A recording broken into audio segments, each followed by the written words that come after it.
ശോധനകൾ വരുമ്പോൾ, ഭാരങ്ങൾ പെരുകിടുമ്പോൾ, നിന്നെ കാത്തു സൂക്ഷിച്ചൊരു കാന്തനല്ലോ നിന്റെ ഭാരമെല്ലാം ചുമന്നു. നിന്നെ കാത്തു സൂക്ഷിച്ചൊരു കാന്തനല്ലോ നിന്റെ ഭാരമെല്ലാം ചുമന്നു. ദൈവനാമത്തിന് മഹത്വമുണ്ടാകട്ടെ. ഇന്നത്തെ പ്രഭാത ധ്യാനത്തിനായി 51 സങ്കീർത്തനം 13 വാക്യം. അപ്പോൾ ഞാൻ അതിക്രമക്കാരോട് നിന്റെ വഴികളെ ഉപദേശിക്കും, പാപികൾ നിങ്കിലേക്ക് മനം തിരിയും. ദാവീദ് തൻ്റെ പാപം സമ്മതിച്ച് ദൈവത്തോട് കരുണയായച്ച ശേഷം ഒരു തീരുമാനമെടുക്കുന്നു. ദൈവമേ, നീ എന്നെ ശുദ്ധീകരിച്ചാൽ ഞാൻ മറ്റുള്ളവരെ നിന്റെ വഴികളിൽ നടത്തും. ക്ഷമ ലഭിച്ചവർ മൗനമായിരിക്കുകയില്ല.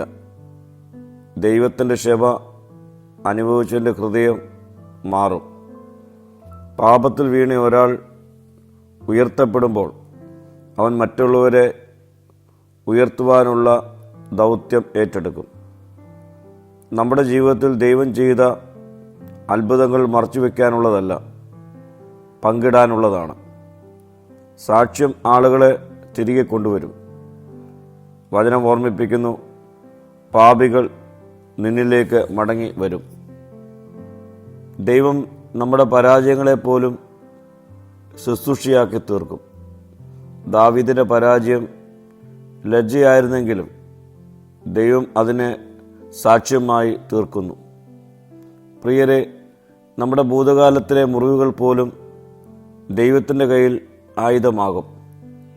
നാം കടന്നുപോയ വേദനകൾ മറ്റൊരാളിൻ്റെ ആശ്വാസമായി തീരും. പശ്ചാത്താപം വ്യക്തികളെ മാറ്റുന്നു. മാറ്റം വന്ന വ്യക്തികൾ സമൂഹത്തെ മാറ്റും. കർത്താവ് നമ്മുടെ ജീവിതത്തെ മാറ്റിയതുപോലെ നമ്മുടെ ജീവിതം മറ്റുള്ളവർക്ക് വഴികാട്ടിയായി തീരട്ടെ. നമ്മുടെ സാക്ഷ്യ ജീവിതം അനേകരെ കർത്താവിലേക്ക് അടുപ്പിക്കുവാൻ സാധ്യമായി തീരട്ടെ.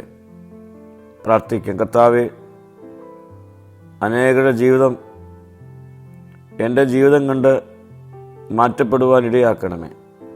മഹത്വം നീ എടുക്കണം. യേശുവിൻ്റെ നാമത്തിൽ തന്നെ. ആമീൻ.